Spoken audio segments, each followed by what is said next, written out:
extremely nervous. So please bear with me. Also, if the camera fails, it might run out of battery at one point. But we should be okay for 30 minutes or 25 minutes. And that should be good. We also have the webcam here if that happens, so I can switch it. But yeah, it's a beautiful warm day in New Zealand. And I'm ready to help you guys understand some things. We just hit 4,000 subscribers here at Debutify, so that's pretty cool. When I joined, it was only 1,500, so that's kind of cool. Obviously, the videos have been doing well, and I honestly have a lot of fun making them, and I've learned a lot in that time since we were at 1,500 subscribers. So I guess people will just arrive on this stream and they'll have to skip to this point, so I'll just tell you my story while I wait for people to join.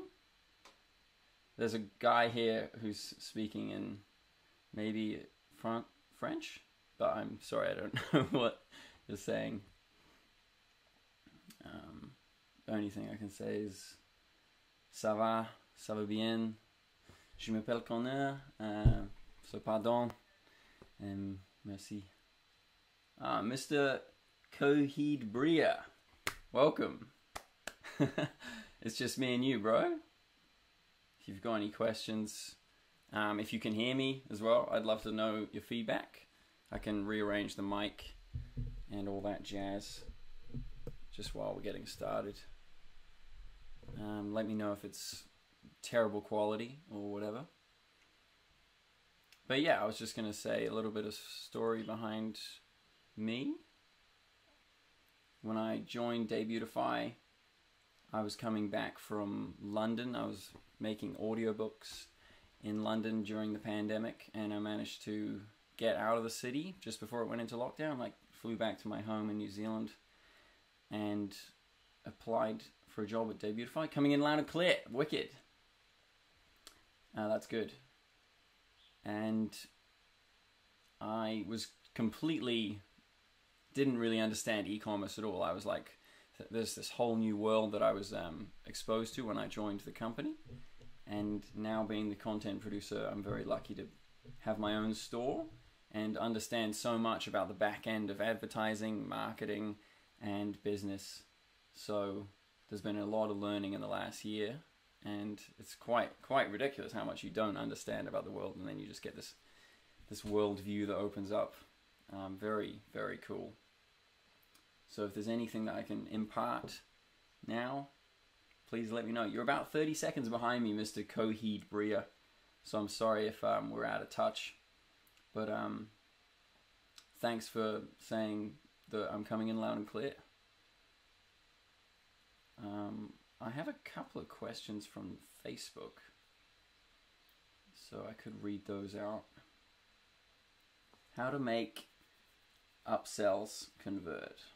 Well, basically what you want to do if you're doing an upsell is you want to have something that's actually complementary to the first product. So I'll just explain the upsell process. Is if you were going to be selling one product, product A, you want to be having product B, you come in later after somebody's added product A to the cart.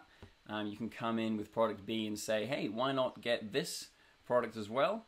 Basically, the rules on how to make that upsell work properly is to have the second product, product B, about 50% lower than product A, because people will be more inclined to, give away a bit of money if it's far less than they've already signed up for. If they're going to give away $10 on your first product, and you can come in and say, hey, it's only $5 more for the second thing. And of course, what you're going to want to do is have it actually be complementary. If it's like in the same niche, that's a bonus and probably going to work best. But even within the same niche, it has to be kind of in the same realm, the same purpose. Classic example is like shoes and socks. If you're going to sell a pair of shoes, you can upsell a pair of socks, because people are already in that mind of like, I'm going to buy a new pair of shoes, and then you get to give them a new pair of socks as well. So hopefully that question was good. I mean, the answer was good. Thanks, Mr. Coheed, bruh. I'm glad that you're still with me. If you've got any questions around e-commerce, please let me know. Otherwise, I will keep flitting around here and look at the Facebook page. Look, there's me.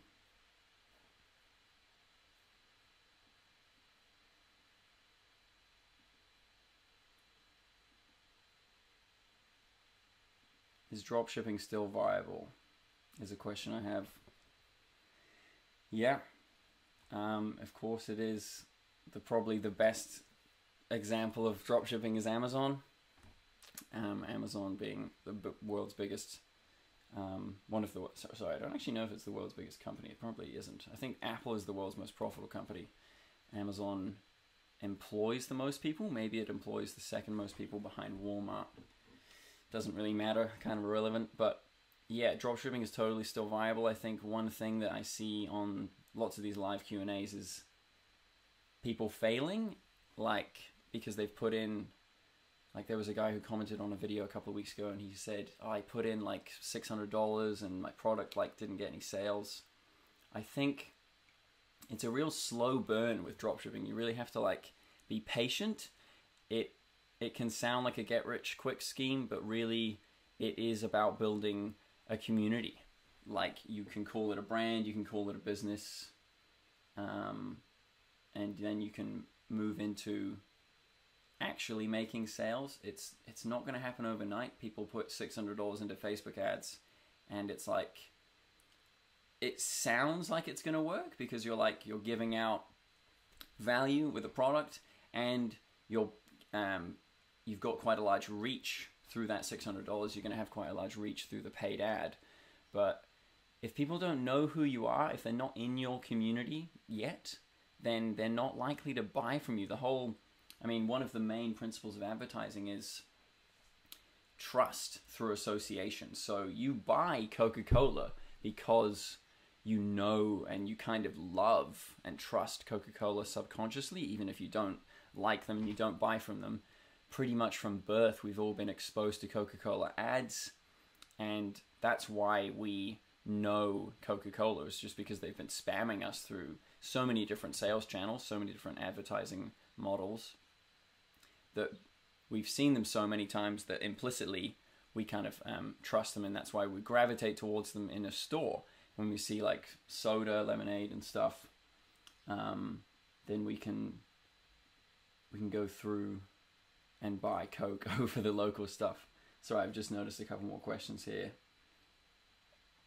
What's up, Connor? Hey, Raphael. My question involves Facebook ads. Have you figured out the Pixel? Yeah, the Pixel is going through a few changes with the iOS update. If that's what you're talking about, then I would just follow the Facebook white paper on that. Facebook released a white paper on how they're dealing with Apple.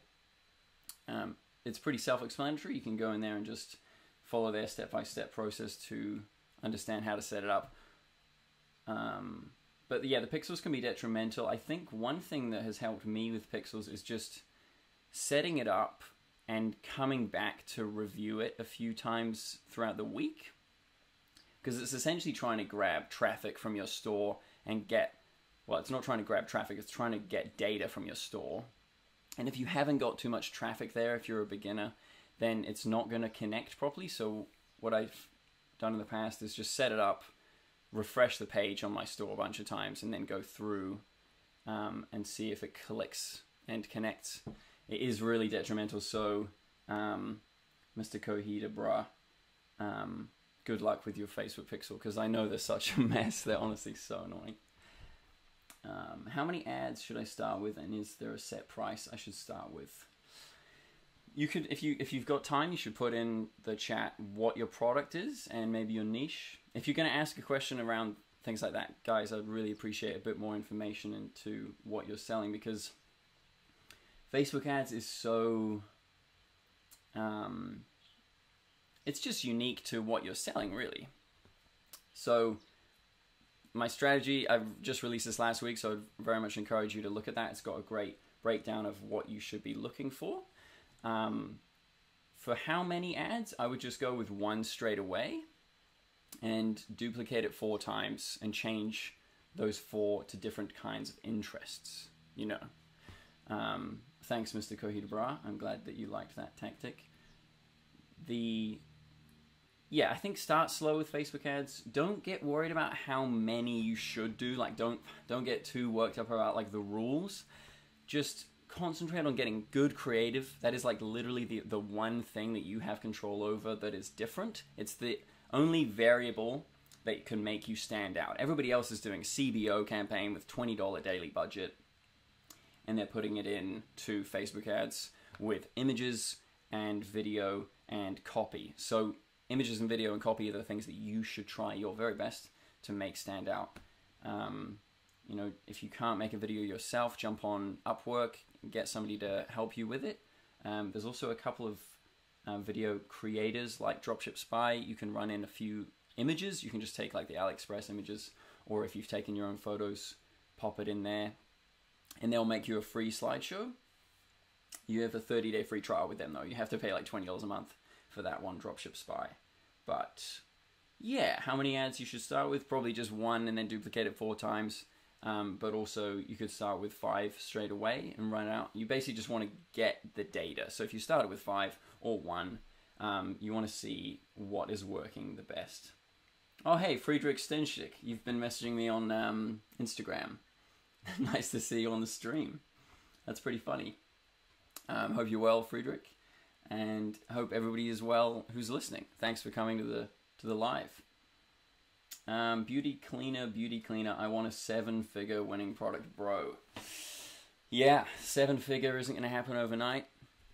You can watch the winning product videos that I've made on the model and the metric as to what defines a winning product. There's so many things, so many variables there as to how to actually make sales. Probably the main thing I can impart right now is just it has to be a need. It has to be a need product. So have a look at if you want to buy that product. If you're like for me, the bees wrap that I'm selling on Fern City, I'm just like, everybody should own one of these. I'm personally interested in that. I want to get rid of plastic wraps, foil, anything that's not really reusable. I'm like, we should all own a bees wrap, a cotton organic bees wrap. So you might as well get one. So because I'm so interested in it, I'm like, it's easy for me to just put that out there. So if that sort of resonates with you, I wouldn't worry about making it 7 figures straight away. Just like in life, you're going to be moving towards things that you're interested in. If that's a career, if that's relationships, if that's a winning product, make sure that you're interested in the career, the people that you hang out with, and the product you want to sell, because that means throughout the week, you're going to be motivated to actually go and put in the work. Like a winning product isn't just going to happen because it's a winning product. It's going to become a 7-figure winning product because you put in the time to market it, you know? Like, I just started a music video with a band last night, and we've set out a plan to release the album that's ready to go now, but we're not going to release it for 9 months because we need to build a following first. We need to get people who are interested in it, and we need to create a lot of content around that. Sorry.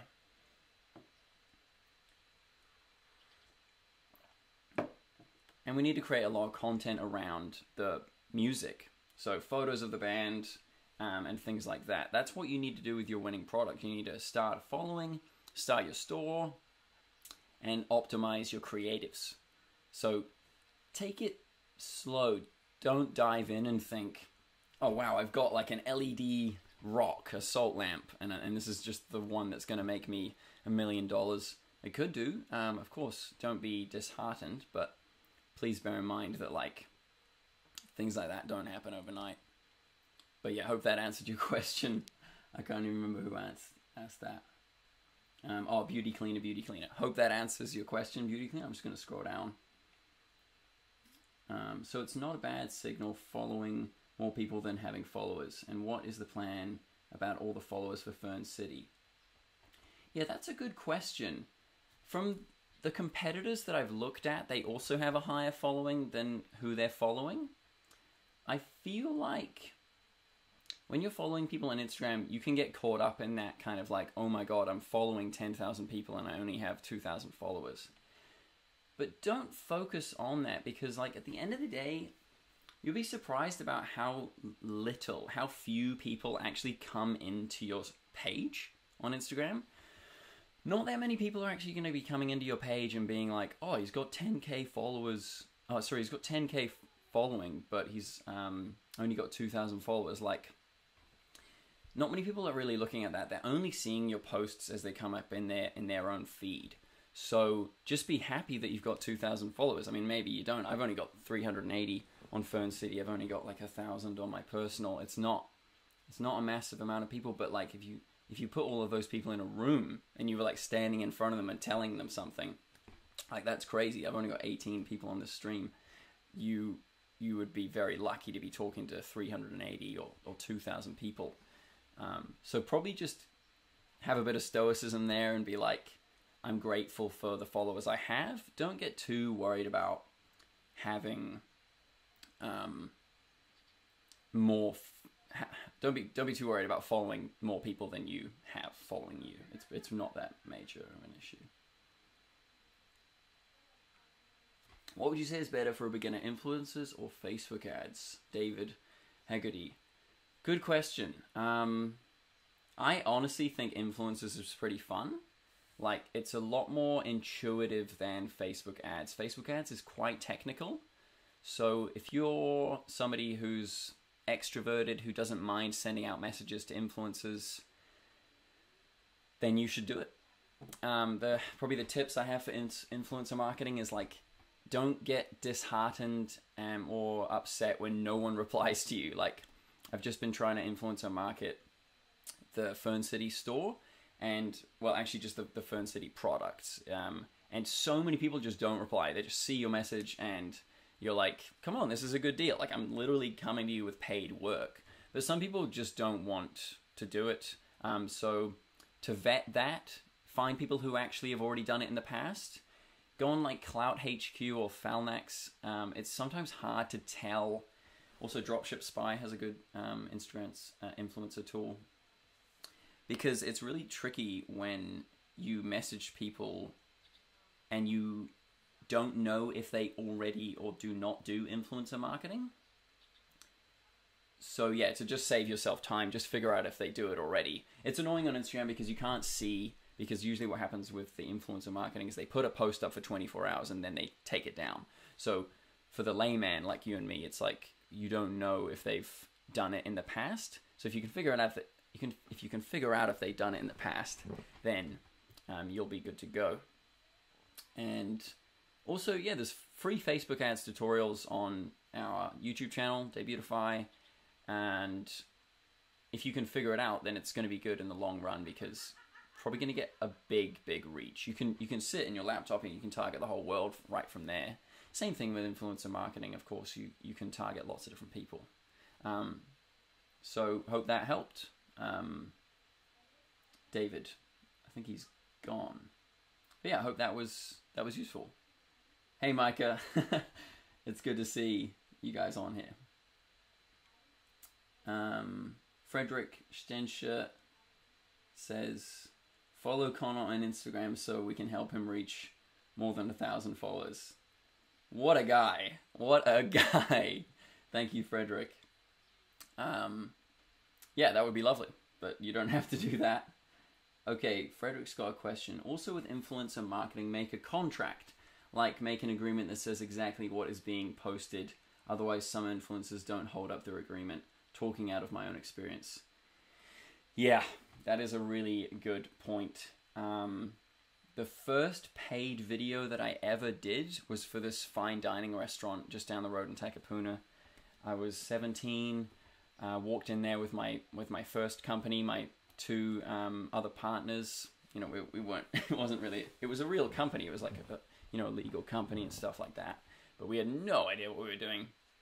Walked in there, spoke to the manager, and said, you guys should have a video on your Facebook page and on your website promoting the restaurant. And they were like, yeah, okay, wicked, we'll do that. Shook his hand. Guy was called Matt.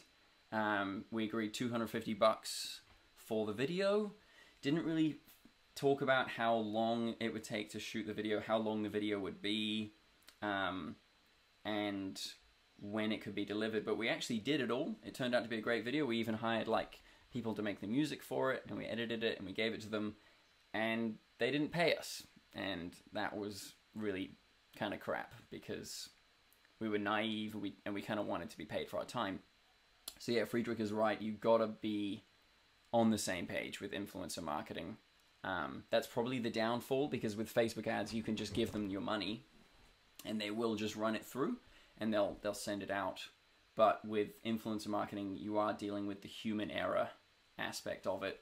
So yeah, just keep trying, and yeah, be diligent, probably be slow, and understand what you want from them, and make sure that they know what you want.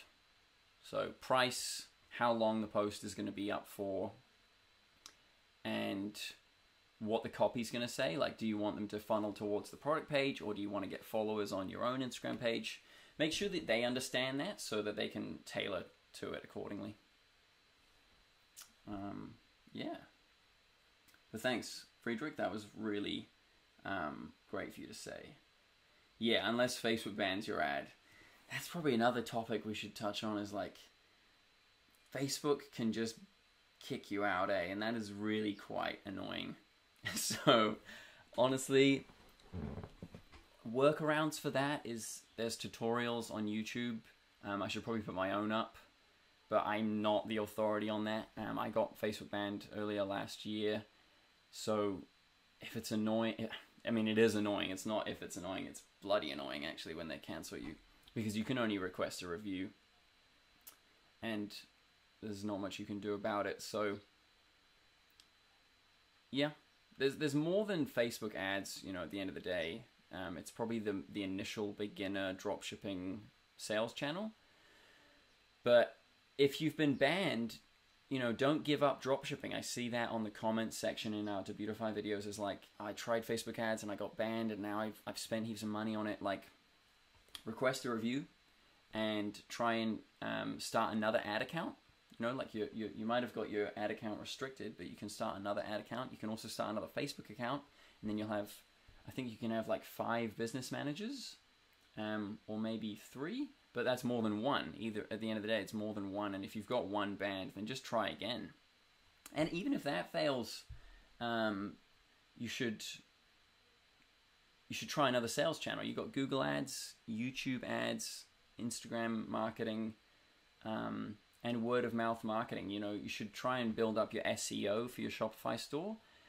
Spend a couple of hours a week just, making sure that all of the metadata is sort of tailored to your niche. Tailored to your niche and tailored to your category and to your products. And of course, somebody asked on Facebook, on a YouTube video the other day, is it bad to share with your friends and family? I don't think so. There's a snowball effect, really, because if I put Fern City on my Facebook page or my Instagram page, it's got 1,000 followers, and I say, I mean, I haven't done this yet, but hey guys, here's my little company, do you want to go check it out? Oh, I did put it on Facebook, I didn't put it on Instagram. And my friend Julius actually bought one of my products on Facebook, on the Facebook post. And that was cool. It was like, you didn't need to do that. And he did. But what happens there is, like, through comments, likes, and people engaging with your brand on Facebook or Instagram, even if they're just your friends and family, it's going to sort of just share it with their friends and family. And then you have this snowball effect of building a brand. Like, don't be worried about, like, putting it out on Facebook and going like, hey guys, I'm making an e-commerce business. It's a bit weird, but I'm trying. Like, it doesn't matter if you fail. Like, give it a go. If you're going to do it, you should go all in and try your very best, because it is a seriously cool endeavor and you will learn so much just from trying. So don't be disheartened from, I think that's becoming the buzzword of this whole thing, is don't be disheartened. But yeah, put it out on your own Facebook page, on your own Instagram page, and just encourage people to go look. I mean, if you want people to go and look at your brand on Instagram or Facebook and your Shopify page, main thing to do is to actually just give out value. So one thing I found that worked really well with Fern City was like putting up really cool 35mm photos. Now, not everybody's got a 35mm camera. You know, one of these is like 20 bucks, and then you got to get the film developed. It's a really cool little tool, but you know, you probably have a smartphone. You don't need one of those anymore. You got a smartphone with a camera. Take 50 photos on it around your category, around your niche, and start drip feeding it into your Instagram page. Put it on a blog on your Shopify store.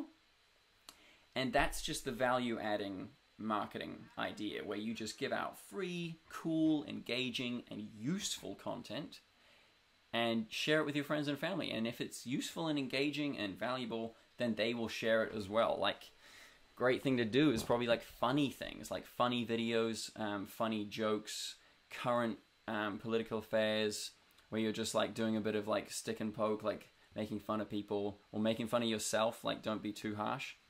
And people will really resonate with that, and they'll probably share it with their friends and family, and that will be useful as well.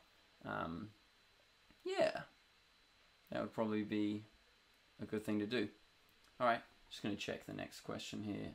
Victor Coronel, thoughts about skincare niche? Yeah, great thing about the skincare niche is that it's evergreen. You use moisturizer, sunscreen, face wash, man, shaving cream, body lotion, shampoo, shower gel, like all of these things, not even touching on makeup. These things, like, they can be used every single day. So one of the great up and coming trends in e-commerce is subscriber models. So you've probably heard me talk about this on the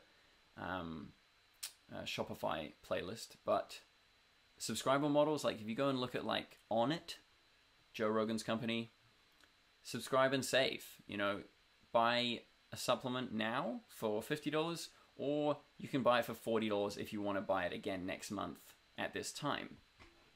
And that's going to make sure that you have a higher lifetime order value, or just more an increased average order value, because people will buy. Oh, sorry, it's not average order value. It is lifetime value. You're going to get more people over time who are coming back to you. And that's really, really useful, really, is you want to have... Frederick's saying, I'm quite sure that these skincare and makeup products have different laws in different countries. Right. Yeah, to get around the laws in different countries, just be ethical. Like, ethical can be subjective, but at the end of the day, if you're using a product that is not harmful. So I just had this argument with Heinz. I'm going to release a video against Heinz because they have an aioli that says on the front, made with olive oil. And then my girlfriend yesterday, she pointed out that on the back, it's actually made from canola oil. And canola oil causes brain cancer. So I was just so upset. I was like, you know, right on the front, it's like green, it's beautiful, it's like organic, and it's like olive oil. Olive oil is good for you. But on the back, it's like, it's actually made with canola oil.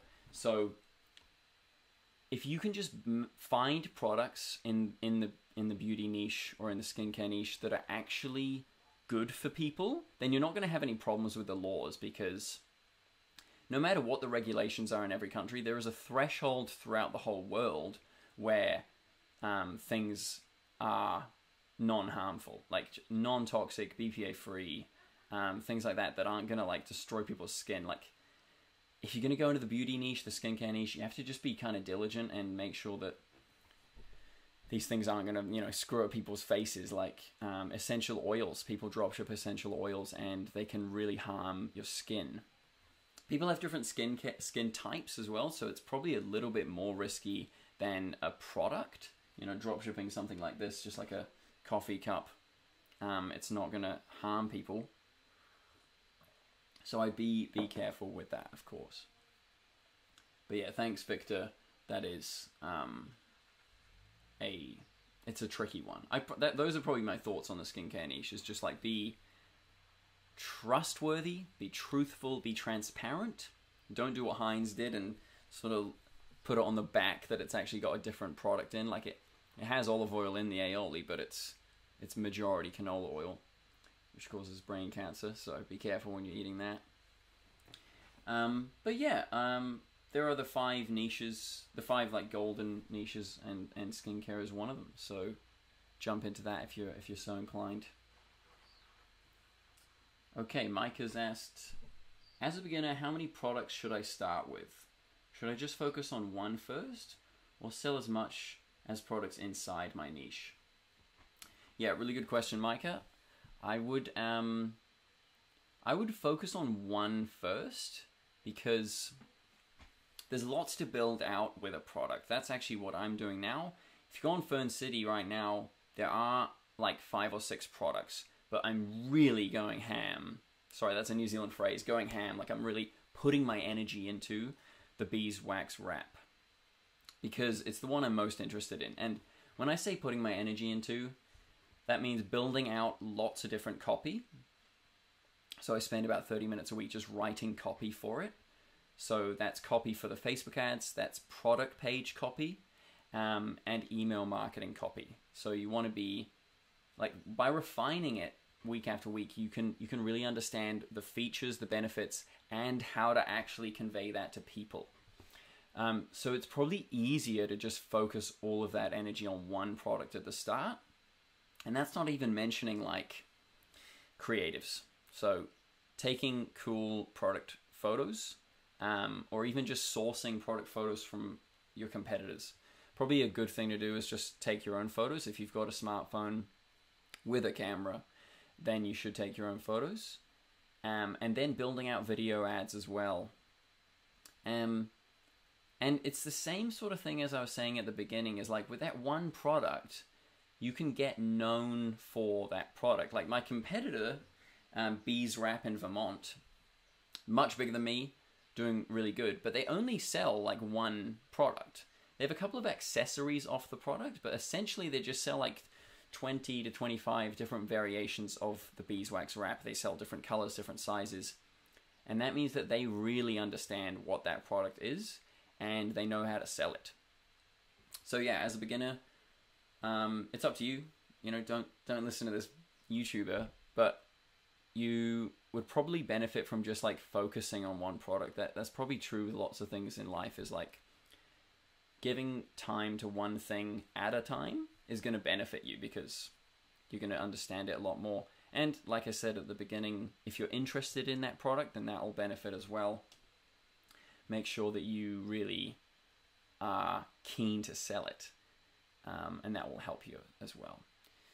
But in terms of a general store, there are pros to that as well, because people can go in and they can sort of like have more choice.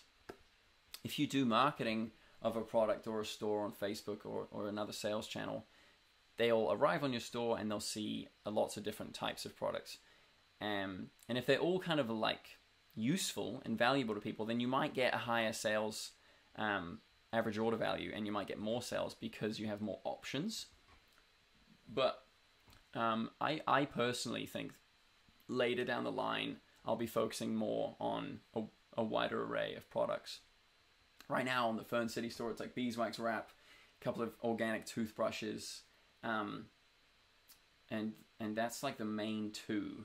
Oh, we've lost the, I think, hang on, give me a second. I will just add in another battery. Please bear with me, guys. This was bound to happen. But yeah, if I can talk and do this at the same time, I'd be a genius. Basically, with the general store is what you... Hang on, just give me 1 minute. That would make more sense. I'm just going to be more efficient that way.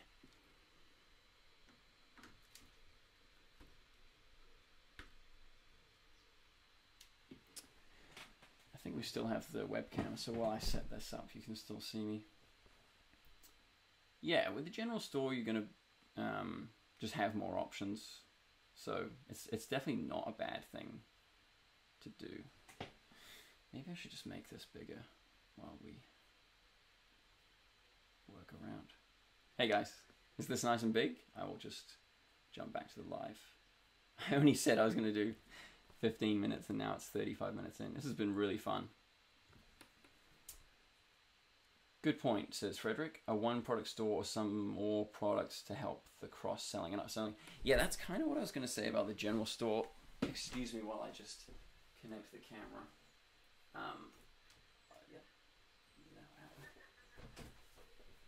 Is you get more options that way, you know? Yeah, that's just been broken. There's more potential when you have a few more products to showcase. And cross-selling is such a good tool. Like we said at the beginning, if people are going to be buying things online, they kind of want to get the whole package. So in my niche, the kitchen niche, you just kind of want to stock people's kitchens with useful products. And if you can, you should. Victor Coronel, do you recommend targeting USA only or e-packet countries in Facebook ads? Yeah, the whole targeting thing there with the countries, you want to very much get the product to people as quickly as possible. It's so crazy with AliExpress when you send something through and it takes like 40 days to arrive. So I would definitely be targeting to countries where you know, oh sorry, I'm looking at the wrong camera now. I'd definitely be targeting to countries that you know are going to receive that product quickly. Otherwise, you're just going to get people who are upset, you know. You're going to get returns. Like I just sent a beeswax wrap from a supplier in AliExpress and it took 3 months to arrive. And can you imagine if you sent that out? Like this is why you have to take dropshipping so slowly, because if you sent that out on a Facebook ad and you put $1,000 into it and let's say you got 100 sales, you've got 100 people hitting you up on email saying, it's been 1 month, I haven't received my product. It's been 2 months, mate, give me my money back. And it's been 3 months and it hasn't even arrived. You've just put $1,000 into Facebook ads and you have to refund all of that money that you got from all of the sales. Like, that's crazy. So, yeah, probably my answer there is e-packet, but also get a supplier in the country you want to sell to. Like, what I'm going to be doing right now is, like, a little bit more novel. It's just getting a supplier in New Zealand because I live in New Zealand and I can get people the product quicker. You just don't want to disappoint people in e-commerce or maybe in life in general. So that's probably a good thing to bear in mind. But yeah, I've just realized that I've been on here for 40 minutes. I'm probably going to wrap it up in 5 minutes. I'm really grateful that you guys have been here. If there's any last minute questions, feel free to spam me in the chat and I will answer them. I've just broken my cam link adapter, so we've moved to the MacBook. But that doesn't really matter. I'm really stoked that so many people showed up. I'm just like so grateful for it. Okay, Friedrich. As far as I know, is that AliExpress is building warehouses in Europe and other worldwide places which should make the shipping times quicker. Yeah, that will be good. I think that is probably a great upward trend in dropshipping. It's just more capabilities. And of course, you don't have to use AliExpress. You can use like Spocket, and like there's probably German alternatives. Frederick, you probably know this better than me. You would have a faster shipping time if you were to just ship from a German supplier.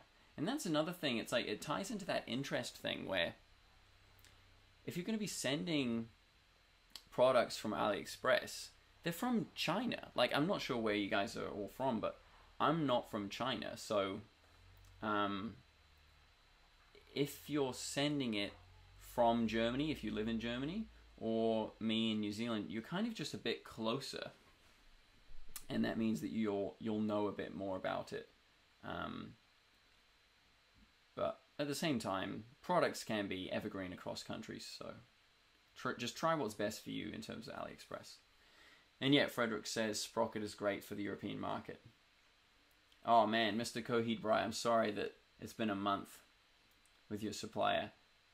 You should just get on the phone with him. I think I mentioned earlier on in one of my early supplier videos is like, before you start working with a supplier, a great thing to do is get on a video call with them, make sure that they're legit, and understand that, you should just ask them for previous tracking numbers, because that way you're going to be able to see the speed of things.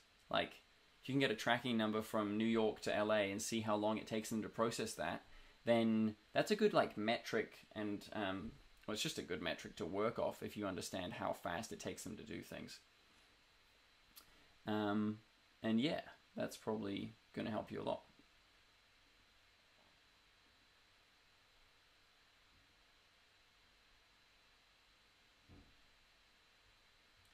And yeah, Victor Coronel, CBO or ad set. I go with CBO, works really well for me. As I said earlier, Facebook ads is a complete beast, and it's up to you to get in tune with it.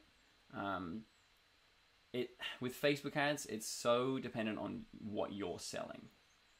So honestly, split test it. Just like split test the actual product you're selling. Try it with CBO, try it with whatever else you want to use, and just experiment. Don't go too deep in the budget. That's probably my one recommendation, but just try things out. What do you think about the Oberlo videos on the YouTube channel? They make great videos for dropshipping, in my opinion. Yeah, Oberlo are great. Honestly, haven't watched them recently, but I did watch them about a year ago, and they were really great. They have like a much bigger team than me. They have like lots of different presenters, and I really think that's useful, is that they have lots of different voices within this. So, yeah. Mr. Coheed Bryce, since you work with Debutify, would you be willing to do reviews of stores? I watch other YouTubers do it. Any real value you input, would like to know whether or not I'm using the software correctly. Yeah, I have done that in the past. I did 2 subscriber store reviews at the end of last year. And yeah, they were really fun for me, and I actually learned quite a lot. So I'd be very happy to do another subscriber store review video. I can just definitely do that soon. It's not the only request we had. We had a comment of it last month. So yeah, maybe I'll do one of those coming up soon. We're kind of moving the Debutify model into more advanced things. So there's going to be some really cool stuff to look out for this year. It's going to be very, very value-based and course-based, sort of just giving out the most value as possible. But I can understand how a subscriber store is giving out value. It's more targeted to the store owner, but there are, of course, general themes that you can bring out as well. Frederick says, I'll help you out for the future Debutify videos. Just let me know when you're back in Scotland the next time. Are you in Scotland then, Frederick? I thought you were in Germany. Yeah, I hope to be back in Scotland soon. I have lots of lovely friends there, but unfortunately because of the pandemic I had to leave the UK. Yeah, no, we should hook up. That would be very cool to do a collaboration video, and that's probably one of the things we're looking for in the future. Is we're going to be having the podcast, we're having a video podcast on YouTube, and I would love to do collaborations with you guys and with other people in business. So yeah, honestly, all right, I think I keep rambling on. This is just so much fun. If you wouldn't mind, I would like to message you on Instagram and send you a link. Haha, I've been working hard on it. I assume that's your store. Yeah, you can send me a message on Instagram. You can also follow Debutify on Instagram, because I post videos on there as well. So you can send it to the Debutify Instagram as well. So that's just Debutify on Instagram, or Debutify. But if you want to send me a private message, of course, it's just Connor Kerr Lewis on Instagram. I'm sure Frederick can share the link with you. He also follows me, so that's good. Yeah, and of course I'll give you some feedback on your store. Friedrich says, I'm in Germany, but I travel a lot between the countries. I'm half German, half Scottish. Okay, cool, yeah. Wicked. I also have a few friends from Germany. When I volunteered in South Africa, I met quite a lot of friends from Germany, so I hope to visit Germany next year as well. By the way, are you guys going to be at D-Mexico when it will be available again? Potentially, that is a possibility, but I don't know. Honestly, I don't know. But yeah. Have you used Canva? Yeah, I use Canva when I make videos quite a lot because it's a great free tool. I also have a Photoshop subscription because it comes with the Adobe Creative Cloud. But yeah, that's like $50 a month. So Canva, really, I would recommend using Canva. You can make Instagram stories, you can make Facebook posts, email marketing, graphics. You could even just put your product in there and sort of jazz it up, giving the features and the benefits. Yeah, would recommend using Canva for sure. But yeah, I think that's it. Unless there's any final questions, I'll probably tap out here. I don't even want to tap out. This has been so much fun. But I did say 15 minutes and now it's 46 minutes. So, yeah, just if you haven't subscribed to us already, feel free to subscribe to Debutify. We will be releasing some cool videos all the time. We release one video a week. And yeah, I hope that you guys enjoy it. All right, I think I'm going to hang up now. Just give you guys 30 seconds to reply because I'm 30 seconds ahead. But after that, I'll have to go. Thanks, Friedrich. I'm glad that you were here.